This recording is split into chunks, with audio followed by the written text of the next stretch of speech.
Ang pelikula ito. Ako muna. Titignan ko sa inyo na. Siguro sasabihin niya sa akin, o yung ginagawa niyo. Hindi, ako feeling ko sasabihin niya sa amin, I'm very, very proud sa inyo na.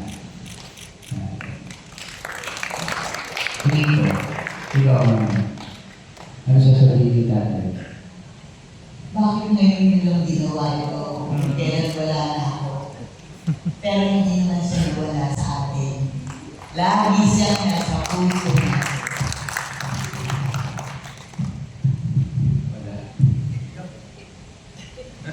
Hindi, siyempre, ang unang sasabihin na natin, bakit wala ako dyan? Hindi. Of course, una-una tama si report ko. Anong ginagawa niyo? Pero, he's very happy sa project. At sasabihin niya,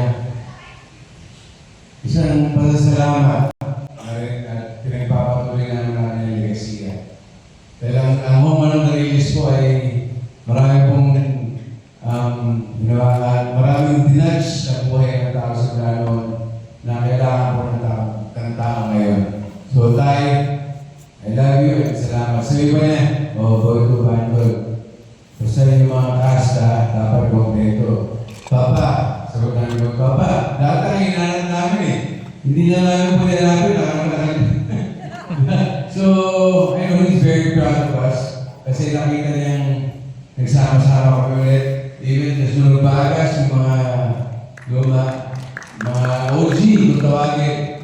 Yung nasa rin ko, si Presley, nahanap namin yan sa mga napakapa. So, ganun po talaga. Salamat. Ayan. Ang sasabihin ni tatay siguro, lalo-lalo na sa'yo, good job. Good job. I'm proud of you. Sa ating lahat. Pero lalo na sa'yo. Vicky.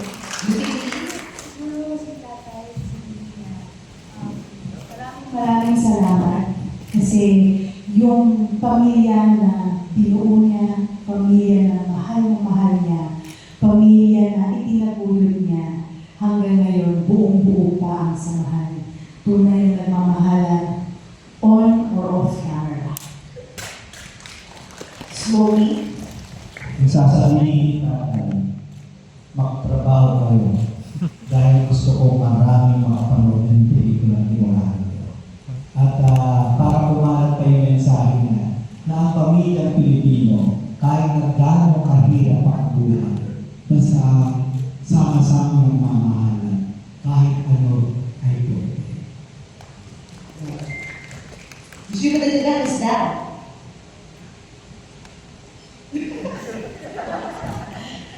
And then, Christina, siguro sasabihin sa akin ni Dorothy, sasabihin niya sa atin na, pagpusayan ninyo. Kaya naman, pinagpusayan naman namin. Dahil 2 taon namin, binuo ito para sa inyo. Thank you so much. Our next question is coming from John of Camp Film Dog. Since the last Home Alone the Realest movie in the 90s, how did you adjust for this new movie, humor-wise? Baby boy, do you want to take on this? Doon sa humor, we made sure na feeling is this basic template po. Sinigurado namin nandun lahat. Pinagkaibahan lang nun, lumaki na kami. Pero yung humor, yung puso, yung core, yung pinaka-main, is really about family. Hindi ka question. Humor-wise, paano kayo nag-adjust sa pelikula na ito, sa The Reunion? Given that, syempre marami ng generation ang makakapanood. Hindi ko kanina double nice eh. So, ano po, of course, tulad nga siyempre, at first, pero alam niyo po, mga kapatid, pag nagsama-sama kami, bumabalik yung pagkakalanlan kasi at ease kami sa isa't isa.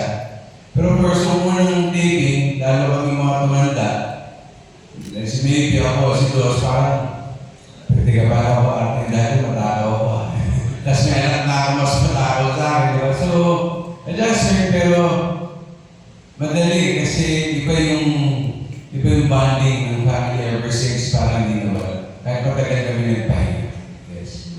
Follow-up question, this one's coming from John Bueno of Kumagkao. When did you start planning for the movie and casting for it? And may mga plans daw ba kayo na mag-international release din?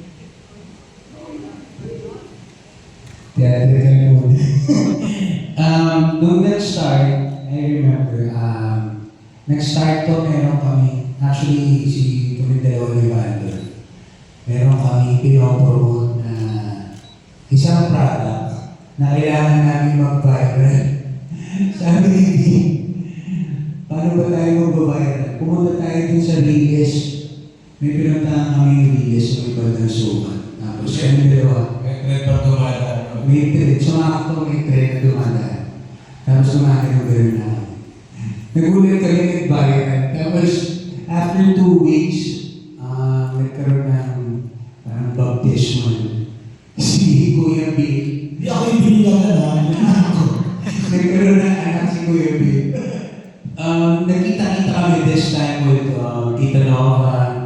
Nandun sila Tita Ses. Pati nga po si Tita Linggit nandun.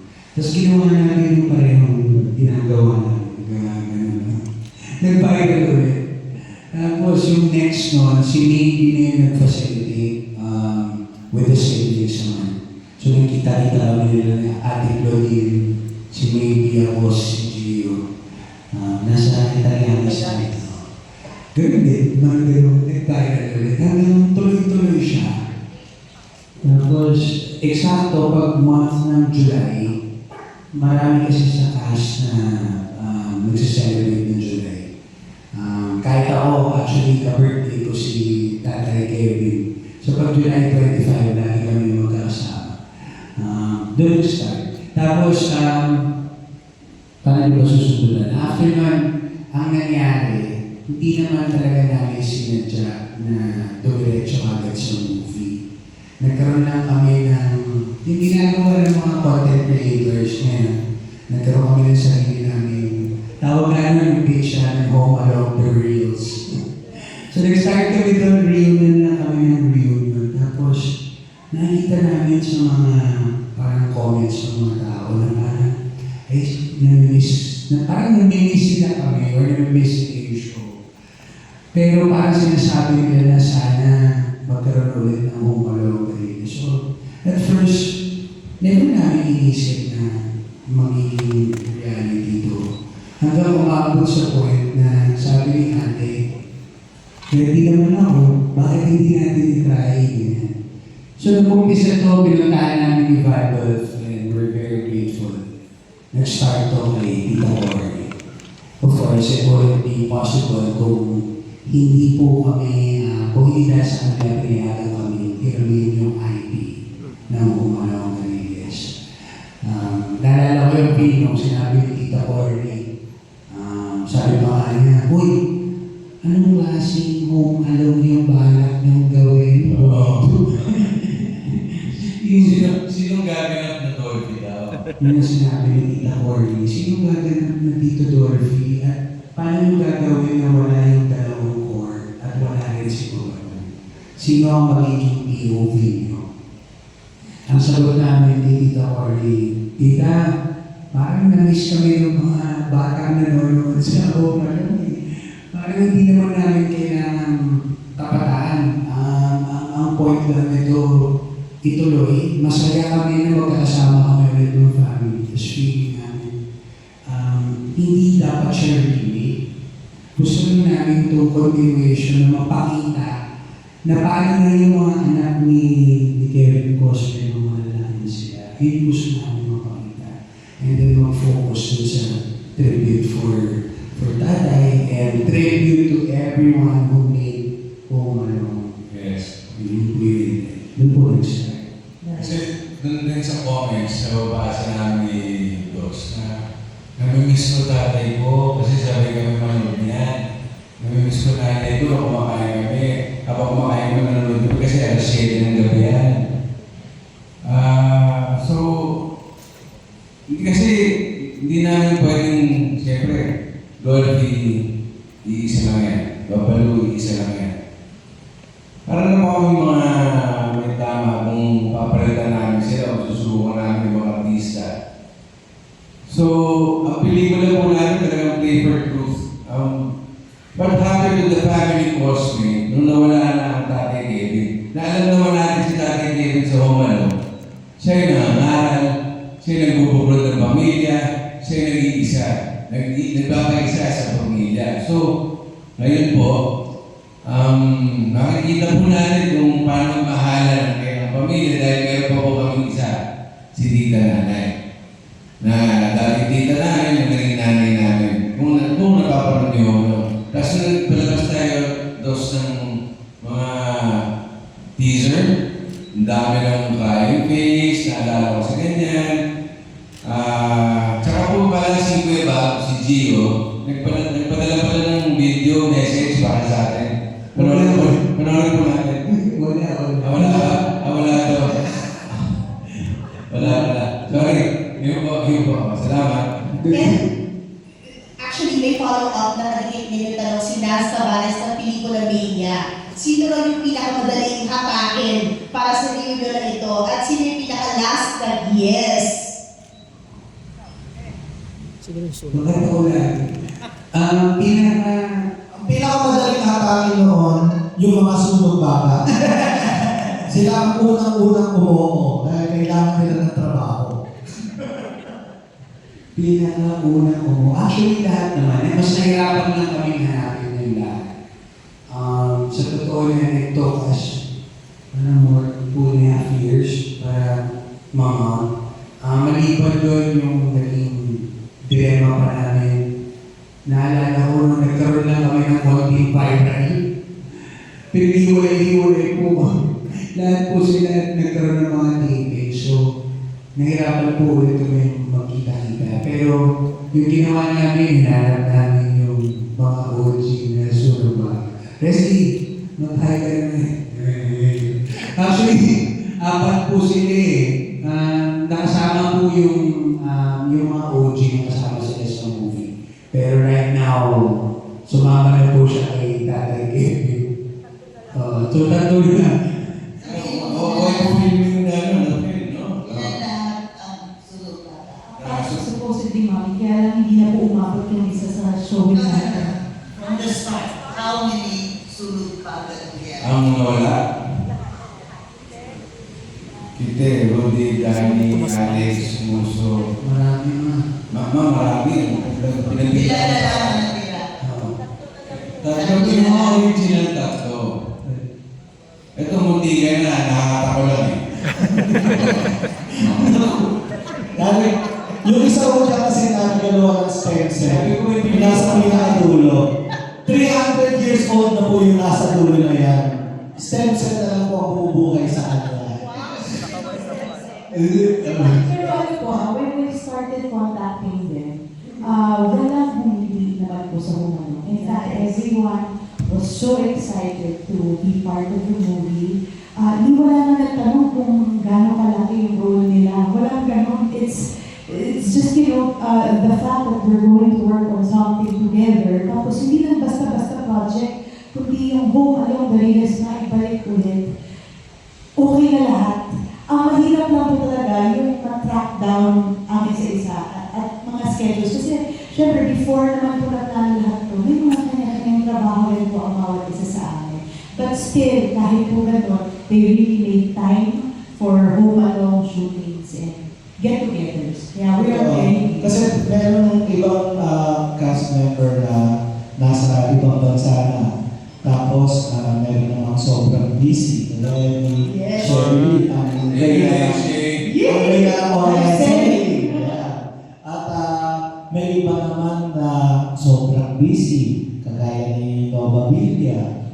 So, kumbaga, basta nagkaroon kami ng sinabi ni Boyto na, itong araw na to, shooting tayo. Sige, lahat kami, go. Kasi, alam niyo yung pakiramdam na makakatrabaho mo ulit yung mahal ko sa buhay. Kasi, yung panahon na binuhos namin 20 years ago, hindi kayang palitan yun, hindi ganun kadaling kalimutan. Kaya nung first shooting day namin, medyo nakakapaka-pakapit. Pero pagkatapos siguro ng first day, parang alam mo, isang araw lang kami hindi nagkita-kita. ganon kabilis ang pag-jive namin sa isa't isa. Kumbaga, dito mo mapapatunayan na wala sa dugo ang pagiging pamilya. Nasa quality ng oras ng pagsasama. Wow, beautifully shared. Thank you so much for that. Ang susunod na tanong natin, for the original cast members, umpisahan natin yung tanong from Ray Pumaloy na kung paano mo ba binago ng Bumalong Dariles ang karakter at personality ninyo matapos daw po magwakas ang show. At ano raw po yung fondest and most unforgettable moments on TV and movie set ng Home Along Dariles. Pwede simulan na ating sunog baga. Ano daw yung tanong? Yung fondest memories. Kayo po, bakit di ba po? Hindi makalimutan po sa set at kung paano po binago ng Home Along Dariles ang buhay ninyo. Ano binago ng Home Along Dariles ang buhay mo? At yung fondest memory, yung nakakaalala mo, hindi mo makakalimutan kailanman. Kaya mo balaw. Anong panis, anong pinaka-naalala mo nung nag-date tayo ng Home Along? Sa 1990, anak-anak ko, yung minsan si Monkey,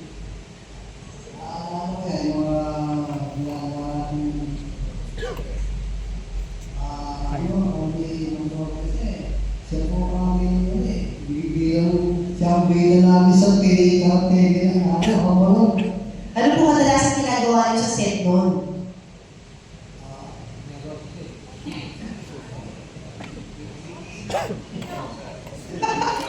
Kasi pagkakas kami. Kasi nakakawin pa sa lahat ko magdamag eh. Wala kami taping. Ito kami, magdamag kasi ano po kasi yan eh. Tari post ko na yan eh. Sige, magdamag. Kayo po. Ang dami, siguro ay dalawang araw ko nagkalaw eh. Matagal o. Sige po, ano? Sana po may naiintindihan kayo. Sa pagkakalaman niyo po, mga Abangan nyo na lang yung subtitle sa YouTube. text mo na lang daw. Hindi, sa mga kapatid ko, si Presley po, ay bata pa po ako, kasama ko na. Siya po yung talagang may hawak ng bag ng tatay ko. Kumbaga siya talagang kasama ng tatay ko kasi sa bahay namin. So ito mga may alam na hindi ko alam. So kahit tanongin ko ngayon, was flow. Wala pa rin alam. Sige, Presley, text mo na lang ha. Sinabi mo. Kasi Albert, ayaw mo, okay. Salamat, President. Bago po mag-umpisa, alam mo, bago na ako talaga eh. Konting palakpak lang po muna sa akin. Yes! Mga kaibigan, lubos na talaga nun, alam mo limang sunog baga, 4 na po ang nakita, 2 kaldado pa. Yan po, wala tayong magawa, yung talagang buhay. Sa totoong buhay po, natutunan kay Tito Dolby. Kasi susuko na po ako sa akin. Batang ipaglahat po ako talaga. Nag-stand-up comedy ako. Nag-Mekay Brothers, Jack and Poy. Alam po ni Tito Dolby yan. Hello. Hello. Hi. Yes. Sabi Tito Dolby, tuloy mo yan. Kung alam mo, anak ka rin ng artista. Mas mahirap pag ipaglahat is camera. Kaya tuloy mo yan. Kasi tagal bitaw na ako, parang puro ganun na lang, hindi na po bumiyari, show, gano'n. Kaya yun, sabi si Dolby Skate. Minsan ang nangyari, sumalangit ko ay partner ko, kilala yung siguro yun. Isa rin po pinagdaw na Home Along Dariles, si Butoy, si Bento Jr. Remember Bento Jr.? Wala na rin po siya. Sumalangit ko. Ayun, nag-iitaplado kami ni Bento. Sabi nga ni Chicho Dolby, okay, tuloy isa na, nagkasabay kami sa embassy, kukuha kami ng pasaporte, kaya lang hindi po natuloy. Gawa ng konting problema sa kanya. Yun, Sabi ko, dito, paano ba ito? Wala akong trabaho eh. Sinunod ako sa taping. Makigulo ko ito sa mga sulit bahala. Sabi ko dito, pwede yun? Pwede sige, sabi mo ako. Ayun, hanggang sa nasama ako sa sulit bahala. Hindi ko alam na sulit bahala eh. Minsan totoo rin pang iniinom nila. Nagoyo pa. Alam ko tubig. Yung pala totoo. Ayan. At dyan po nagtatapos sa ating press con. Dadala po ako. Nagtatapos po kayo kanina mag-bentong eh. Oo. Bigyan ko na masaya alaala. Ako po ang isa sa medyo late ng konti na ako sa sulit ba. Actually, bago ako makapasok sa ABS, nanilang ko yung words. Tinuro sa akin. Si Kitty ang nagturo sa akin. Punta ako sa Home Alone, kilala daw siya doon. Tapos nung pumasok na ako sa Megulan, tinatawag hindi pa rin sa kanya. Kaya nilinaw ko yung brother para pumasok ako. Doon nagsimula yung eagerness ko para pumasok ko sa mabait kasi ang doon. Kapitan na. So, nilapitan ko si Goldie, tapos nag-motivate sa akin, nag-motivate ko lang doon. Paano ko lang makapasok sa mga si Mike Ramos, yung coordinator, sabi niya, extra ka muna, doon ka sa likod. Kaya sila Danny, sila Rudy, galit sa akin, nagkalapit ako. Kaya lumapit ka yan, nagkatakot ng camera. So, nung lumalapit na ako, hindi ako kinakata. So, walang tayo, dumating yung pagkakataon, pinagdaya doon ng bibig. Directive siya niya, kaya mo to. Sige, pilitin mo. Ikutin siya. So, nung nagawa ko yung dialogue, tinagay mo na ako sa bala. Sabi ko, magkano na yung ticket dito? Dito, okay niya. Kasi dahil masaya ako sa ginagawa ko, kahit maliit na talaga. Yun yung trabaho. Yun yung ginagawa namin. Si Pedro, ibilanggit eh. Ano ko ganito, nag-join ka nito nung nasa Hong Kong kami. Nung kilala na kami Sunog Bago Boys, sumikat kami sa Batangas. Nagkano kami parang si Pork Chop. No? Sumikat kami sa Batangas, may lahat pa nga kami ng mga. So, lagi kami nagpa-practice pagka wala kami take, magpa-practice kami sa likod. Tapos minsan nagpilita na siya. At dyan po muli nagtatapos sa ating press con. Maraming salamat po na kapatid. Ayun pa, gusto ko ang oras natin. Salamat. Check this yung baga. Si Shane, isa siya na kwento to. Pero, Ako po ang pang-apat namin journalism mo. Kasi pang-apat dito. Ang role ko dito, si Cheryl, ako po yung pangatlo at huling sekretarya sa opisina na pinapasok ni Mang Kevin. Ito po ang kauna-unahang show ko kaya sobrang malapit po talaga. Iba po talaga. Very special po sa puso ko ang Humalo. Siyempre dito po ako natuto ng maraming bagay. I've learned so much about showbiz. Sila po naging unang showbiz family ko. I've built long-lasting friendships na tama yung sinabi nila. Matagal na kayo hindi magkita pero pag nagkita kayo parang walang ano eh. Parang walang araw na hindi kayo nagkita. Nandun pa rin talaga yung bond. Masaya sa taping lalo na po kapag naaabutan pa namin sila or meron kami mga eksena sa bahay. Pero yung gusto ko pong ma-share sa inyo na alaala, nakakashare ko lang kay Kuya Moki. Siyempre ako po ay galing Cebu. Pag sinabi mong wig, ito yung wig na kinakabit mo lang sa ulo mo. So meron po eksena, sa sobrang excitement ko, sabi ko kay Tito Bernie, so malaki pa ko, Tito Bernie, sasabunan na kita kumari ha. Sabi ko, di ba, wag, nakawig ako. Hindi ko tatanggalin, sabi ko gano'n. Pero sinabi niya wag. So nag-eksena na ako, lahat, sinasabunan ko siya. Ang pula ni Tito Bernie doon, hawak-hawak yung kamay ko. Oh my God, yung nag-cut, sabi niya, it will bleed, gaga. So, oh my God, sabi ni Tita Sita, don't worry, nagkaganyan na din ako kay Tito Dolphy before ganyan. Tapos, in-explain sa akin, naka-weave pala kasi yung wig. So nga naman, no matter what, baka nga naman mag-bleed nga naman, tumugo. Hindi ko po alam ang gagawin ko noon. Bago pa po ako noon. So, nagpasama ako kay Joy. So, samahan mo ako sa dressing room ni Tito Bernie. Nag-sorry ako, tapos hiniyak ako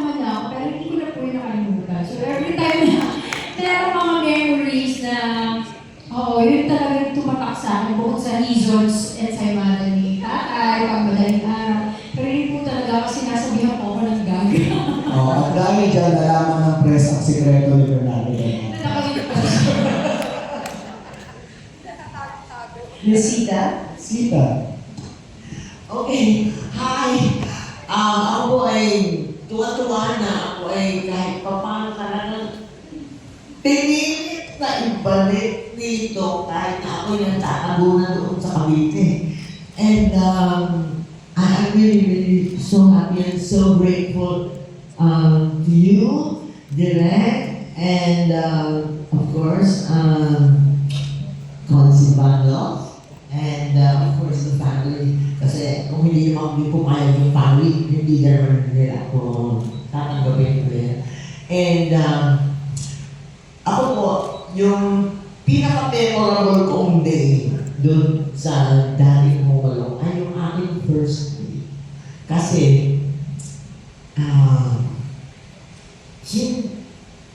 I grew up watching Tito Dolphy and Bernie, who were both stars. Okay, but of course Tito Dolphy is a legend, okay? He's not just a great character actor, but he's a legend. And all of a sudden, I had to be the boss. So yung hirap doon, hindi na parang, and si Tito Dolphy, nakita niya yung mukha ko na in awe ako sa kanya. Yung parang, Diyos ko, hindi ko sobrang kalahin makakaharap ko itong taong to. Diyos ko, and then suddenly I'm there having to be the boss. And so, hindi ko alam kung anong klaseng acting ang gagawin ko. But it was Tito Dolphy who said, no, just do it. You're the boss, you be the boss. And from there, tinuloy-tuloy ko nga yung pagiging boss. And that worked out because he was so welcoming and so, he didn't care that I was just from Repertory Philippines and whatever, he's a legend. He's always been that inspiring to all of us. And pag tinatanong ko nga siya lang Tito Dolphy, ang galing naman naging karir mo, no? And parang sunod-sunod yung mga hit mo and all this. And he just told me, just keep on and be good, sabi niya na yan, whatever you're doing, because you have to, first and foremost, also pray, to God. And I'm so grateful na nandito si Tita Nova dahil si Tita Nova talagang nakakapit sa Diyos, okay? Sa aming lahat, siya yung talagang nandyan to remind us all to pray and have faith. But it was Tita Nova also who told me that. Kasi sabi niya, mas maraming magaling pa sa akin ng artista na nakasama ko and all this. Pero, hindi sila pinaaral. So, it's also a matter of opportunity of having people who are kind enough to help you and give you that chance, that first chance, and for even Tito Dolphy, his second chance. Okay? Kasi naalala ko yung sitwasyon ni Tito Dolphy, nandun siya sa Amerika, and for a while he was really, messed up because pinanindigan niya yung kanyang love of life na si Jaja. Okay? And he came back and he said, you have to remember to pray because everything being equal. Okay? Magkasing ganun kayong lahat, magkasing pareho kayo ng effort. The only thing that matters is luck.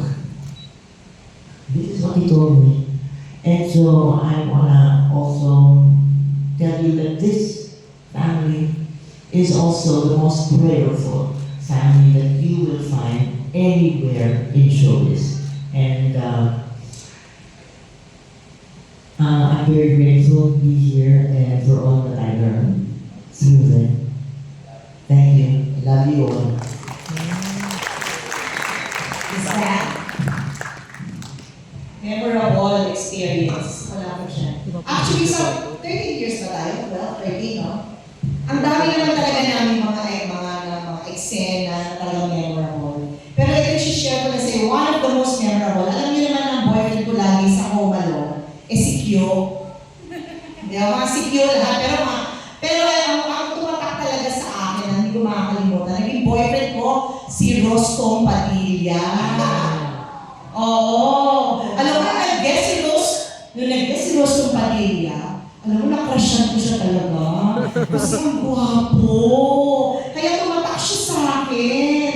Kaya lang, nakita ko siya nung ibibigad ng hari na siya. Natuwa naman ako sa kanya dahil he found another life. She found another life na. Yun. Isa sa mga tumatak sa akin kasi talagang ang gwapo ni Rostong Padilla noon. At saka, ako ang tumanggi sa kanya. Dahil, itong si Richie, si Tito Babalu, sinusulan ako. Roxanne, ang gwapo niyan. Hindi ka tototohanin yan. Niyaya ako magtangan. Hindi ko sinipot.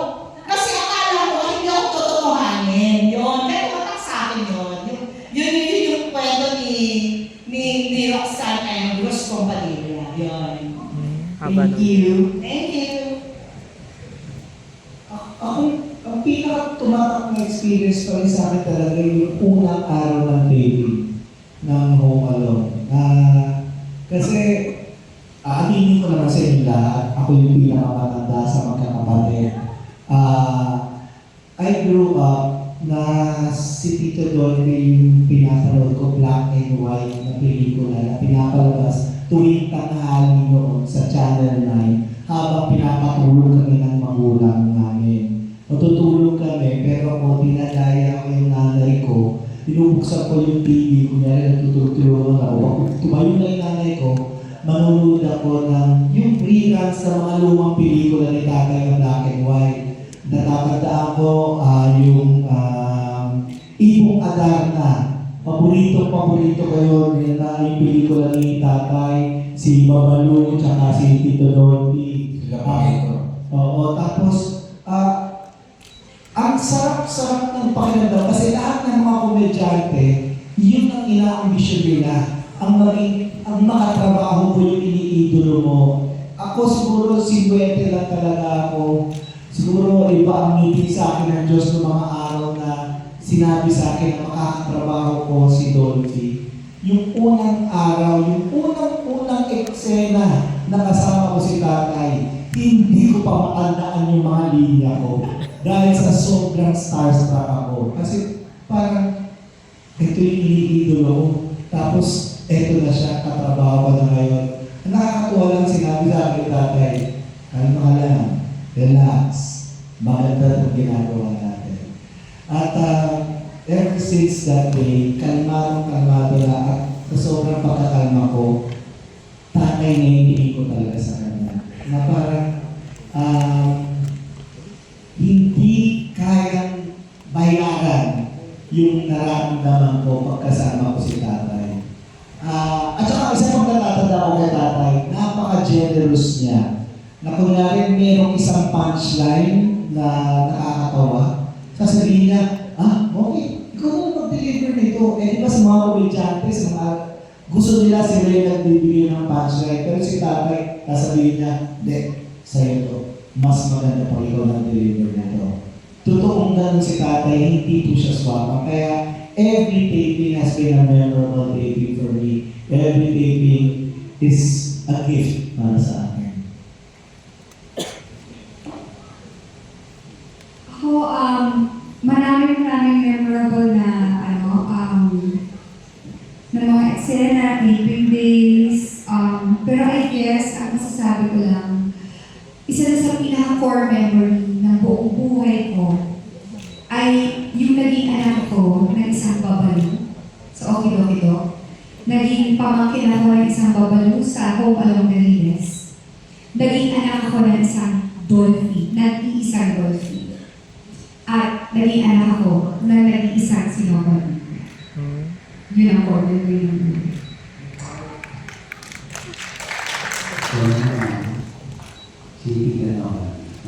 Go ahead. Go back. Good evening po. Alam po ninyo, ang magaganda ang mga narinig natin, ang mga kwento, yung mga nararamdaman nila sa puso nila regarding it's all Dolphy. At alam natin lahat ang pagkatao ni Tito Dolphy. I'm a church goer. Every day I go to Mass. I'm a Mother Butler member sa simbahan. At ang mga kasama ko are all seniors. 70, 80, 90 years old. Yan po ang mga barkada. And probably I am the youngest. I'm 80 years old. At lahat narinig ko sa mga umambuhay pa si Tito Dolphy. Because 40 years na ako sa simbahan as a Mother Butler at nakasama ko lahat ng mga seniors. Mas older pa, yung iba 90, 95 years old. At noon pa,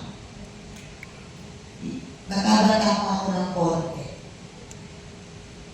Mga fans sila ng Hope Along the Riles.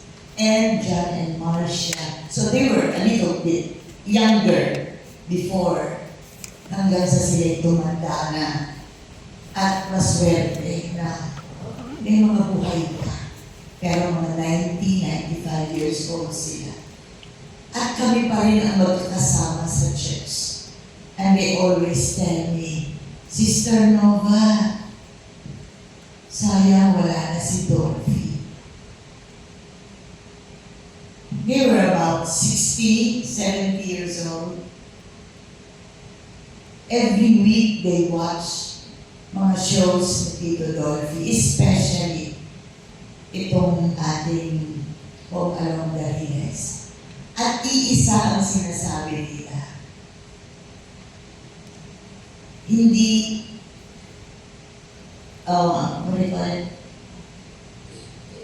kulang ang buhay nila kung hindi sila makapanood every week ng Hope Along the Riles. Sa edad na pagtanda, ang hinahanap na lang ng matanda ay ang muling masaya, ang tumawa. They're very lonely kung walang nagbibigay ng pag-ibig, ng masayang show sa matatanda. Parang numbered ang kanilang oras. Pero pag nakakapanood sila ng masasaya, especially Hope Along the Riles, napakalakas ng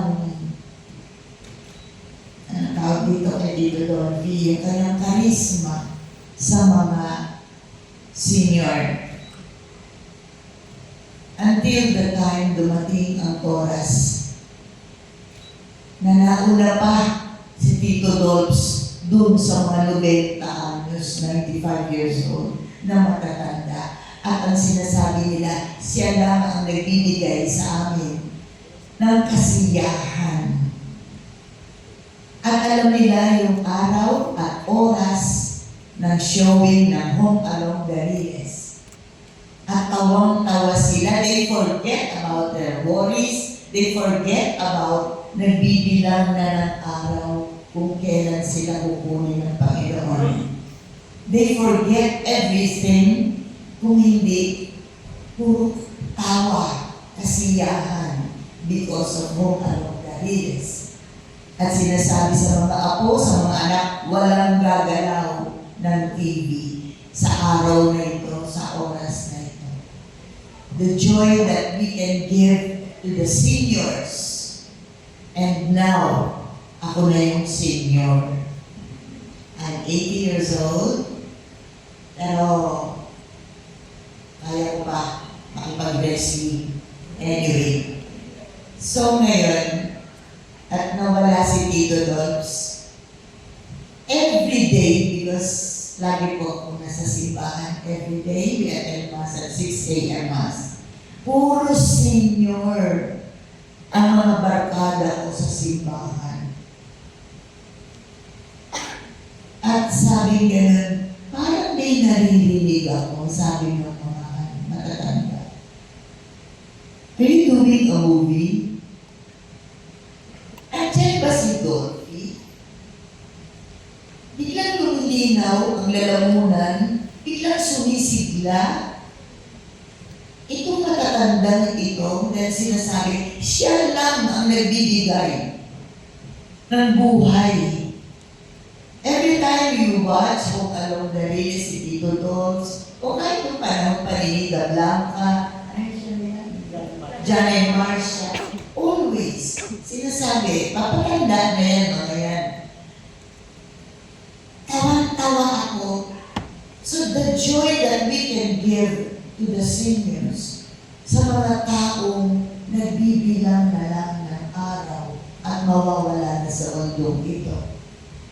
What I'm saying is, so he was never forgotten. Kasi when they see me, "Hi Nova, Sister Nova, sayang wala na si Dolphy." Kakabit sa akin yung ano. That's why, one day, magkakasama kami after the rosary. After the Mass, we pray the rosary. Magkakasama kami, Sister Nova, kain ka sa bahay, magkapiman lang tayo. These are older than me. Natatawa ako up to now. Naiisip ko, hindi ko makalimutan yung kayo ni Dolphy. Always kakabit si Dolphy. Until the time, Boyto and Randolph talked to me na gagawa ng pelikula ng Home Along the Rails. Nag-iba yung pakiramdam ko. Ang naisip ko yung mga kasama ko sa simbahan na I'm sure they will be excited at kahit na masakit ang kanilang mga rayuma, magpapasama sa mga apo to watch the movie hanggat nandyan si Dolphy at si Nova. The joy that we can give to seniors. Kaya nagulat din ako when they told me gagawin nila ang pelikula dito. Of course, I am excited. Pero may konting lungkot. Paano yun? Wala na si Tito Dolphy. Paano na yung role ko? Paano na yung istorya? They assured me, silang dalawa, huwag kang mag-alala, Tita Nova. At ang nasa isip ko, yung matatanda, sabi ko, wow, matutuwa itong mga to. Sabi ko, ganun. Hanggang sa ngayon, nakikita ko pa rin kami. Sabi ko, I have a surprise for you doon sa mga seniors sa simbahan. Makikita niyo si Tito Dolphy. Sabi ko, makikita niyo, mararamdaman. Oo. Mararamdaman. Of course, the imagination niya. Kasi andito yung mga anak. Tsaka yung story. Yung gano'n. He will feel the story. I love you, Mami. Eh, mo tapos na po sa punta.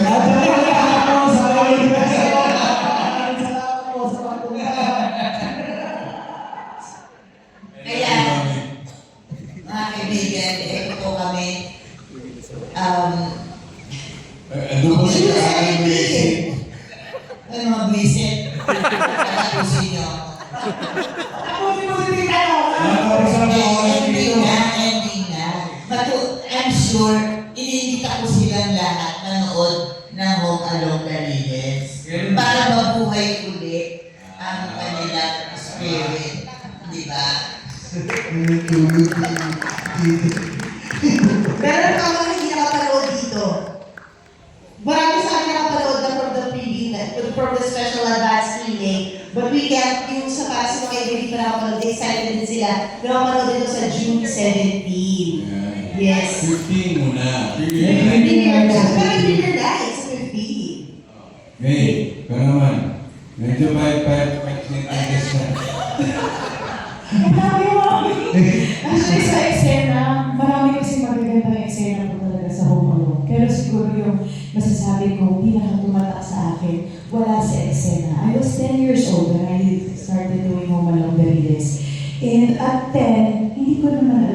big of a star Tito Dolphy was, even Tita Nova. Pero ang natatandaan ko po, si Tita Nova very prayerful. Magkasama po kami sa dressing room ni Auntie Dan. 15 mysteries of rosary po kami a day. At that time, wala pang light mysteries. Si Mami pag nag-rosaryo, hindi lang 5, 15 kompleto. Hindi pa po kasama mga novila. No? So yun, tanda ko po yun. And si Tatay, ang naalala ko kay Tatay, wala kaming taping na hindi nagkaroon ng pila. Lagi pong may pila. Iba't ibang klaseng tao, mga matatandang artista na hindi na active, mga tao na kita yung may sakit, walang-wala na, nasa taping po namin sila. Lalo na pag-araw ng sweldo, natapat sa taping day namin, sobrang haba ng pila parati, humingi ng tulong. And believe it or not, kahit isa sa kanila, walang tinalikuran si Tatay. He really gave his time to listen to each and every one of them. Kahit na yung iba po doon, halos every taping na pabalik-balik, okay lang yun kay Tatay. Kasi para sa kanya, nakakapagbili siya ng tulong, na-share yung blessings ni God, yun yung mahalaga kay Tatay. So yun po yung tumatak sa ulo ko. Kaya siguro sabi ko, sobrang active ko sa mga NGOs, kasi yun yung nakalistan ko eh. Yun po yung nakalakihan ko. And I don't think I'd have this strong faith in God if it weren't for my mommy beside me. So, hindi lang po ako natuto umarte sa Humalong Dariles. Yung mga kasama ko po sa Humalong, ito po lahat mga kapatid ko, they shaped me as a person. Hindi ako magiging ganito po ngayon. I don't think I'd have the kind of mindset I have right now if it weren't for this family. Kaya yun po. Tapos din. Then, ako, siyempre, of course, Humulong Dariles, ang isa sa mga talagang tumatak sa akin is having another family. Dahil alam niyo naman po ng bata ako, hindi naman lingit sa kaalaman ninyo kung paano, kung gano'n ako kulit, gano'n ganyan, gano'n laki ang pamilya ko. Pero doon po sa Humalong, as time goes by, habang lumalaki po ako, nagkaroon po ng extended family. Nagkaroon ako mga kuyang inilaki namin boy ko nagturusan ng kung ano-ano. Oy, huwag kumano! Nagkaroon ako ng atik lutin. Dahil tapos, ginawa niyo totoo ang buhay pagka-atik ko sa kanya dahil kapatid ko si Mark. Ay, ano? Hindi, that was the best. Diba? Ito mga... Pero ang pinaka-importante po talaga sa akin na talagang most thankful ako sa Panginoon na experience ko sa Humalong. Doon ko na kilala aking always and forever. Doon ko na kilala aking asawa na binigyan kami ng isang poging anak sa likod. Dito, tayo po. Hindi po yan Twilight, hindi po vampire yan. Yun po. Siyempre, aking isa po pong anak sa darating na pelikula, siyempre, di naman, kahit malaki po ako sa pelikula, hindi po ako matako masyado. Ang matako na yan, alam ko si Baldolito. Yan. Saka ang barkada ng aking anak, si Celine, na tawag sa kanya, Libag. Yan. Hindi lang. May new generation na. Ha? May new generation na. Yes. Si Derek ko kwento niya mamaya para mas malinaw. Pero hindi ko pa nagsasabi ng most memorable para hindi mo pa sinasagot. Well, sa Humalong kasi, alam mo, isang naaalala ko, yung alam mo yung behind the scene, yung maka-eksena mo yung isang Tito Babalu at yung isang Dorothy, isang tita nanay, tita Noma. Alam niyo yung spontaneous, wala kayong ibang ginawa kung hindi magtawanan na lang sa set. Tapos sila kasi very impromptu yung setup nila. Parang bawal sila mag-take two. Yung feeling na nagtatawanan, narinig mo pati yung mga cameraman sa set, nagtatawanan. yung assistant director. So, minsan kami dalawa ni Vandol talagang, hindi naman namin alam para kami naglalaro eh. So, minsan, nasisita kami ni Tatay Kevin, no, ni Lolo. Pag hindi kami nakikinig kasi magti-take two. Pero, ang naaalala ko, kahit mag-take two yun, iba na yung atake nila, pero nakakatawa pa din. Hindi siya pwedeng umulit ng pareho. So yun yung pero marami. Natural na natural. Sa sobrang nakakatawa ng mga eksena, si Tita Nova ilang beses nagpapalit ng underwear. Kasi nababasa ang sahig. Nababasa ang sahig. Ikaw magandang kuya, may warning naman. Kasi may poste. May specific na poste sa bahay ni Kevin na pag yumapos na si Mami doon, alam na natin lahat ang kasunod. Oo. Kung minsan hindi doon sa poste, doon sa puno ng impacto na nandun sa aumento, huwag na tayo. So, talaga si Tita Nova ang gano'n, asahan mo, yun na yun. Tapos, di ba si Epa, nagre-reading kami sa kainan. Pinagmamasahe dito, pinagmamasahe dito, pinagmamasahe dito, pinagmamasahe sa ulo. Sabi niya, teka, pagtrabahuin naman ako. Diba? Tapos si ate ko din lubos langit-langit namin sa set. Ganun talaga. Marami. Actually, guys, napakarami. We can't wait to see kung paano nyo rin syempre, pagbibigyan pugay lahat ng ginawa nyo ng kabataan yun na-share nyo ngayon. I'm sure marami ng BTS na makikita yung audience natin from there. But right now, may tanong naman syempre, para sa mga Gen Z natin, can we hear though from them, sila Vito, sila Celine, and of course, ang napaka-cute na kung ano na, kumusta para sa inyo na maging parte ng The Reunion movie. MJ, Yes. alam mo, tinanong mo kanina kung sino pinakamayroon itong games? Sino? Si Ahmad. Bakit? Kasi tahimik. Ay, magsentay na nga daw natin siya. Ano na ang feeling mo, syempre, no? Maging magulang mo si Miss Jenny, si Bandol. Hindi ko mahiya. Anong feeling mo? Anong feeling mo? Nawala ko rin ang mic. Ito lang. Feeling ko po ay masaya po. Masaya po yung pagkain.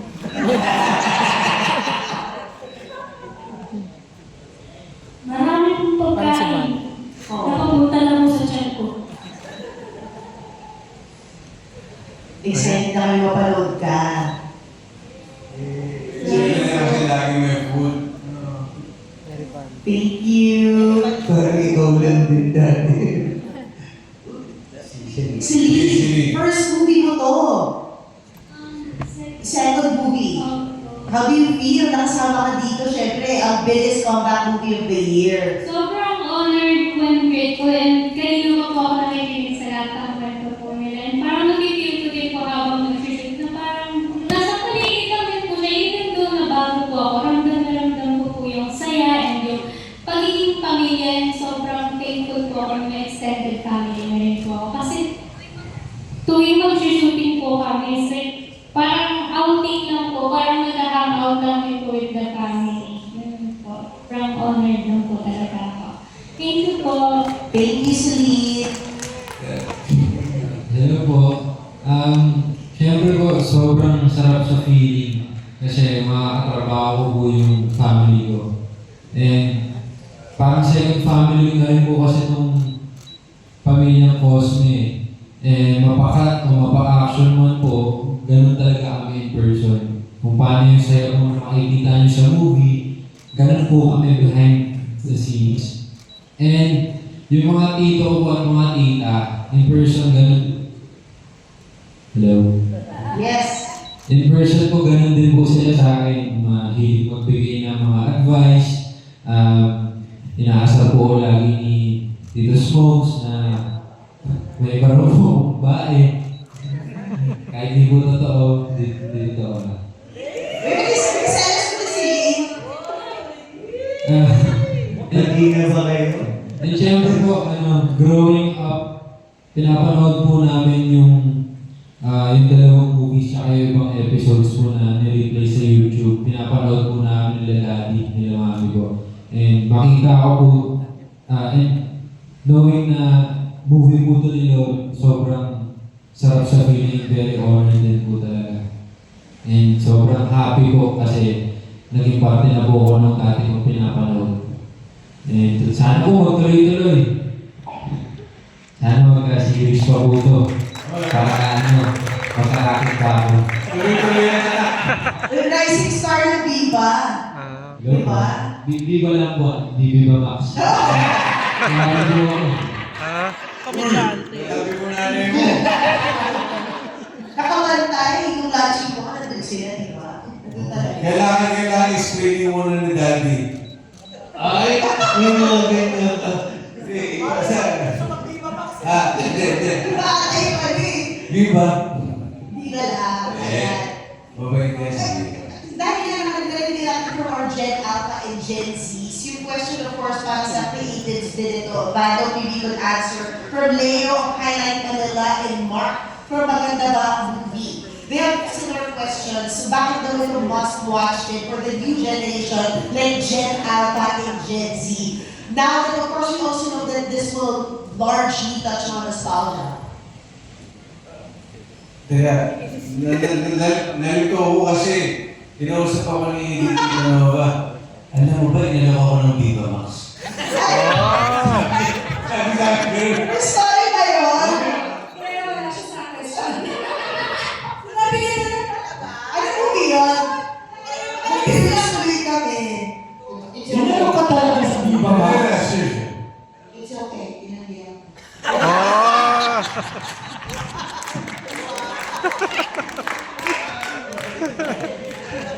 sorry MJ Dito na ba, alam mo naman magsalita. Pero nagtaka ako Viva Max eh. Yes. Kayo muna sumagot para lang. Dahil yung Appeal sa Gen Z. How will you Gen appeal Alpha sa ngayon. Gen Z? Pelikula na to. When we were meeting sa story, kasama na yun sa namin sa mga tasks na kailangan namin. Kung paano makaka-relate yung current gen na mga hindi nakapanood na o hindi naabutan yung Home Alone at yung mga Gen Alpha. At nagawa naman namin ng paraan kasi ang movie, pag pinanood ninyo, pwede siyang panoorin na wala kayong history na napanood niyo Home Alone.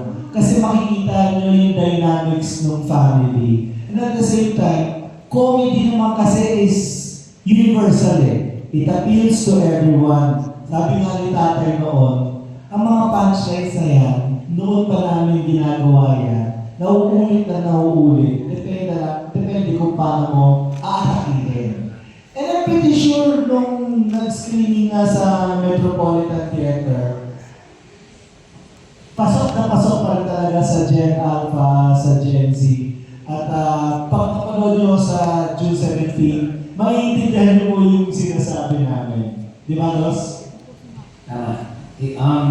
Yeah, kasi relatable, basically tungkol sa family. So, madaling habulin ng mga Alpha Gen Z naman. Mas naging challenging pa nga for us yung how to make the story feels like yung core na minahal ng tao. Mas doon po kami tumagal. Just to share yung naging collaboration between consulting with yung mga OG writers. It took some time. Siyempre, lahat ng mga OG writers yan, nilabas namin sila. Nag-brainstorming doon ng matagal. Of course, Tita Linggit, part din nun. Iba yung inisip nila nung una. Ang sinasabi nila, boy, ito, comedy. Comedy tayo, ha? Nakakatawa yan, ganyan.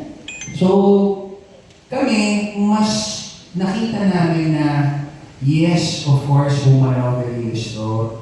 Natural na magiging madulas yung pagpapatawa. Pero kuya, pray for truth tayo ngayon. Wala po kaming going back to the POV.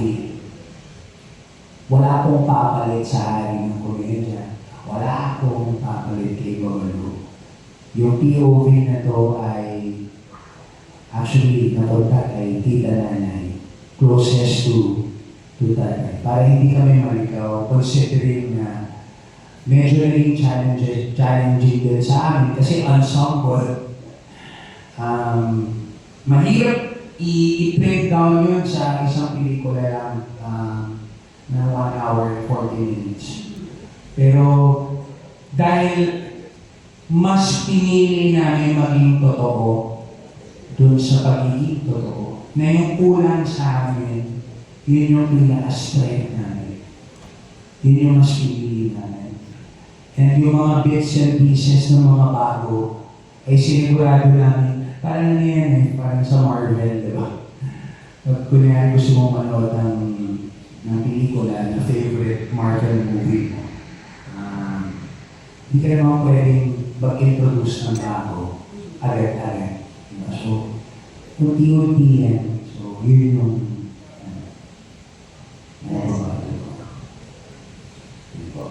Si Ate Janice Nabila of Bulgar, may tanong siya, curious siya ba daw para sa'yo to? Yes, para sa'yo to. Oo. Kasi sabi niya, no, nag-start ng komedyante. Pero na-curious si Ate Janice, ba't hindi mo daw tinuloy ang pagko-comedy? Ano eh? Hindi ko tinuloy ang pagko-comedy? Kung baga hindi ka nagtuloy-tuloy sa... of course, you chose political life, etc. Siyempre po ang magpapasaya ng tao, hindi na po mawawala sa akin yan. Kasi yan po ang nakita ko sa tatay ko, sa kagina nanay, sa mga OG, ng mga komedyante, na pag nagpapasaya ng tao, di ba nabibigyan mo ligaya, kahit ano man ang pinagdadaan ng tao sa buhay. Pero siyempre, meron din ay went to politics. Kasi sa politika, sabi nga ng tatay ko, ba't ka magpupolitika? Gulo ng politika. Sabi ko lang, hindi na ako sasama sa gulo. Because the perfect politician is you. Pero ang thing is, sa politics, alam mo kung sino dapat unahin tulungan. Alam mo kung sino ang pinagdadaanan ng tao. Hanggang sa natapos ng 9 years ko, salamat sa district ko sa Paranaque. Napunta naman ako sa, ang character ko naman naging villain. Doon naman sa Batang Quiapo, naging villain ako. Walang comedy. Neither preso. Kumbaga, ang sarap din sa feeling dahil na napapakita ko yung craft na kaya ko rin umapit ng iba. Pero pag nilalagay mo sa comedy, kahit ano pa yan, hindi mo. Because that is my first love. So ito lang po. Sa trabaho ka. Kasi yan ang pinalakihan ko. Yes. Thank you so much. Actually, down to our last question is from Oski Recabar. Sa inyong palagay, ano mga pagsubok at pagbabago ang kakaharapin ng Cosme family without spoiling too much? Para ito syempre, no, bago yung anilayan ng lahat na panoorin ito. Miss Jenny, baka gusto mong sagutin? Ang pagsubok ko, siguro ito yung story niya, hindi ko yung spoil, but alam naman natin na wala si Papa Dolphy. So, ano ang buhay ng mga magkakapatid? Kasi nangyayari, kaya ang congency ay kaya makarelate dahil nangyayari talaga sa buhay ko. Realidad, may nawawala ng pamilya natin, biglang nagkakagulo. So, paano makakalagan yung pamilya na pagka kaya mo wala yung mahal sa buhay, dapat lalo kayong tumitibay, tumitindig, at lalo tumakatagal yung samahan. So, yun po. Very well said. May gusto po? Okay, thank you. Ayun na. Hindi! Sige pa. Yes. Si Miss Cody. Hindi ko pa ako kinakagupit eh. Hindi, ang maganda talaga dito is that yung aking kapatid na si Jenny na yung paano naging pundasyon, kung ano ba ang naging pundasyon ng Cosmes, sa Cosmes, nang nawala si tatay. Pero, mararamdaman niyo sa bawat eksena namin na nandiyan ang tatay namin. Ang gusto lang namin talaga ipabot sa tao ngayon is that kahit na ano ang problema ang haharapin natin kapag magkasama ang pamilya, kaya ang lahat. Sa dami ng problema po, sa politika, sa bansa natin, sa buong mundo, ang pinaka-importante ngayon ay kung paano ba natin may papasa yung mga values ng mga magulang natin. Kung paano natin na-apply yun sa mga anak natin or paano nila, ano ang iiwan nilang legacy sa atin. So, ang hope lang mo namin at ang prayer namin is that maitawid namin itong pelikulang to touch other people's lives at ipagpatuloy ang legacy ng nag-iisang King of Comedy na si Dolphy. Amen! Thank you so much sa lahat po ng mga kapatid natin sa present. Padala naman ng mga katanungan. Maraming salamat. At palapakan natin, June 17, Home Along the Riles de Union. At bago tayo final photo office again, for the cast, invite everybody para po panoorin. Ang premiere night, June 15, at ang Home Along the Riles, saan po ilang cinemas. Meron po ba tayo, bilang? So, June 15 po ang premiere natin sa SM Mega Mall. Lunchbox will coordinate and post it for everyone to know. At June 17 na po ang aming official showing. At sana po, supportahan natin at ibalik natin ang tunay na pagmamahal ng values ng pamilyang Pilipino. At sorpresa po ito at handog para sa ating mga mahal sa buhay. Ngayon pala nagpapasalamat na po kami sa tulong na binibigyan nyo sa pelikula namin. Spread the word. Palabas na po ang Home Along the Riles de Union ngayong June 17. Perfect na Father's Day gift sa lahat ng mga tatay. At sigurado ko lahat ng mga batang 90s na nandito, batang 80s, kahit na 2000s, maaalala ninyo yung kabataan ninyo, mababalitan na kayo pag napanood nyo yung pelikula namin. Again, thank you very much in advance sa tulong na pinibigay sa amin. Miss Sherilyn? Maraming salamat po sa suporta niyo at sabay-sabay po natin panoorin at kumustahin ang pambansang pamilya ng pelikulang Pilipino at dun sa mga anak natin at mga hindi po sila kilala, ipakilala po natin sila. Kasi ito po ay, kumbaga, babalikan natin yung childhood natin tayo sa amin ni Kuya Muki. Marami tayong, ang sarap kasi i-share ko, ito yung mga pinapanood namin dati. So, it's something na share natin sa mga anak natin, mga pamangkin, sa mga nakakabala, hindi po kilala ang mga pamilya ng Cosme. Thank you po sa inyo. Bisita? Sana po makita naman namin kayo ulit pagdating ng premiere natin. And sana magustuhan niyo po yung magiging pelikula dahil napakaraming surprise. So, totoo na, kada eksena is actually like a comic book on its own, you know. It's a story, it's funny. You will see the boys dancing for the first time. They're even better now than when they were kids, you know. Really. And they are fantastic. That is a scene to wait for. Dito nila kami kita Nova for the first time a majorly bold star.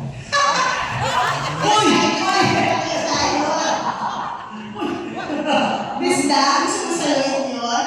Ano masasabi ko lang ay better late than never. Dahil pinagkira niya ang BFX, ayoko saluhin kasi parang sabot ako eh. Anyway, maraming salamat po sa tulong ninyo. Alam niyo po, medyo matagal na kaming lahat sa industriya. Marami na rin yung mga nagawang pelikula. Pero ito po walang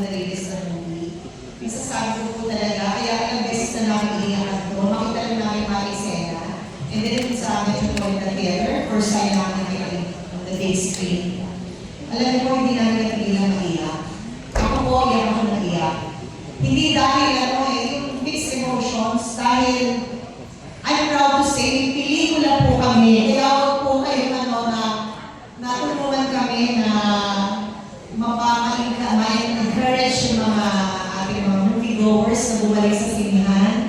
Dahil worth watching po ang pelikula namin. At may pinanganak na magaling na comedy director, si Boy Tuquizo. Miss Trinity?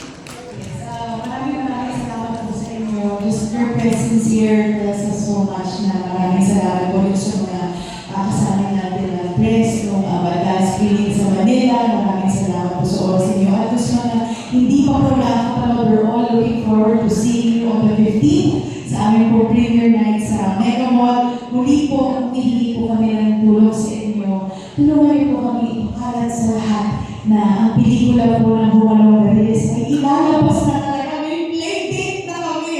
June 17, 2026. Itong pelikula po ito, hindi na po basta proyekto para sa bawat isa sa amin. Talagang puso at pawis, dugo, yung talagang ibinuhos ng bawat isang character po dito. Hindi po madali buuin ang cast ng Humalong Garis. Pero dahil sa pagmamahal namin kay tatay, pagmamahal namin sa dati namin show, mabuo po kami lahat. And we just want to share that happiness with everyone who will watch our movie. Muli, maraming salamat po. Direct? Bago ko siya dati, gusto ko lang ako sabihin sa ating press na I'm very proud of my nephew. Boy Tu, he's my brother. He's my nephew, but he's my brother. Okay? Napaka-focus na tao, napaka-dedikado sa kanyang craft. Nagtitikuloso, at nakita-kita po natin ang pagmamahal na sa isang proyekto. So, bro, Tudus, congratulations. Thank you. May playdate na po kami. Pinangarap po namin to 2 years ago. Naging blessing po sa amin na ito po talaga yung playdate na pinili na feeling namin pang Father's Day talaga. Of course, hindi ito magiging possible kung hindi dahil sa cast na to. Naging madali sa amin kasi pamilya po kami.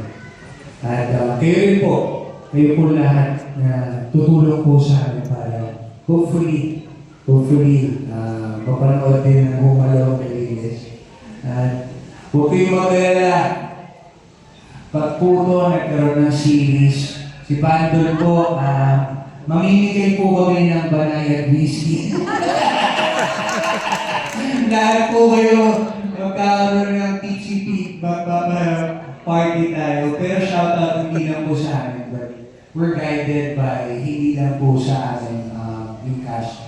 Thankful ako sa marketing team namin, Lunchbox. Lunchbox, nandito totoo lang, kahit sila nag-immerse sa amin, naramdaman din nila na parang sinasabi nga ni Carl na grabe, itong buong cast na to, sobra yung passion nyo. Parang lahat to, baby project nyo talaga. So, thank you, Carl. Sorry sa mga konting lapses, pero mahal ko kayo. At thank you sa naniwala sa amin. We have to say thank you kay Ribisco. Maraming salamat. We have to say thank you to them. Kasi noong mga panahon na hindi namin sure kung kailan kami mapapalabas, okay lang sa amin. Naniwala sila sa amin. At sabi nila, boy, tuwag yung madali na hindi biro na basta nila lang ilabas yung Humalong Garis. Kailangan maramdaman niyo yung timing para sa inyo. Na feeling namin ito na ngayon sa policy. June 17 na. Perfect timing. Yes. Diyan po na ba mga sa ating press? Sorry. Nasa mo si Miss Thomas? Sorry. Nasa ano, mami, si ate Doma. Una-una maraming salamat po sa inyo lahat sa pagpunta ninyo dito sa oras ninyo, sa mga tanong ninyo at sa interest ninyo na malaman kung ano ba talaga ang laman ng pelikula to. Alam niyo,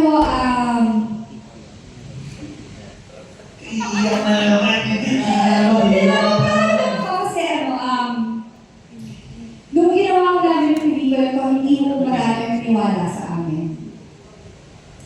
And through siguro yung talents na pinagsama-sama, yung prayers na pinagsama-sama, at yung pagmamahal ng buong pamilya na pinagsama-sama, meron mo kami magandang pelikula na kailangan sa inyo. Sinasabi ko ito na napakalakas ang loob at napaka-grateful ng heart, with a grateful heart na naitawid namin ko ng napakaganda. And Boy 2, we all are so proud of you. Sa inyo na kami naniniwala, maraming salamat. Sobra-sobra mo talaga pasasalamat ng buong pamilya namin sa inyo lahat. Salamat po. Thank you, Miss Marie. And of course, last but not the least, Miss Nova Villa.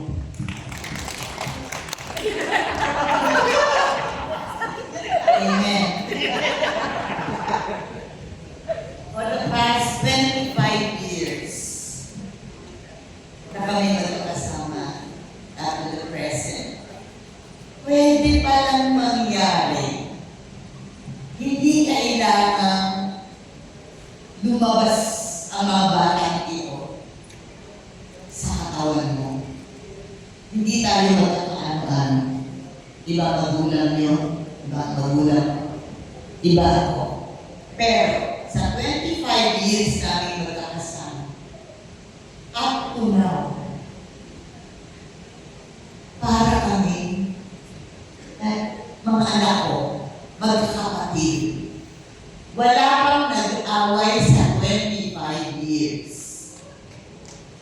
Lagi kong magkakasama, nagbibiruan, nagmamahalan. Most of all, nagmamahalan ang bawat isa sa cast na ito na parang magkakapatid at parang sila mag-anak, and they treat me as their mother, na wala na si Tito Dots.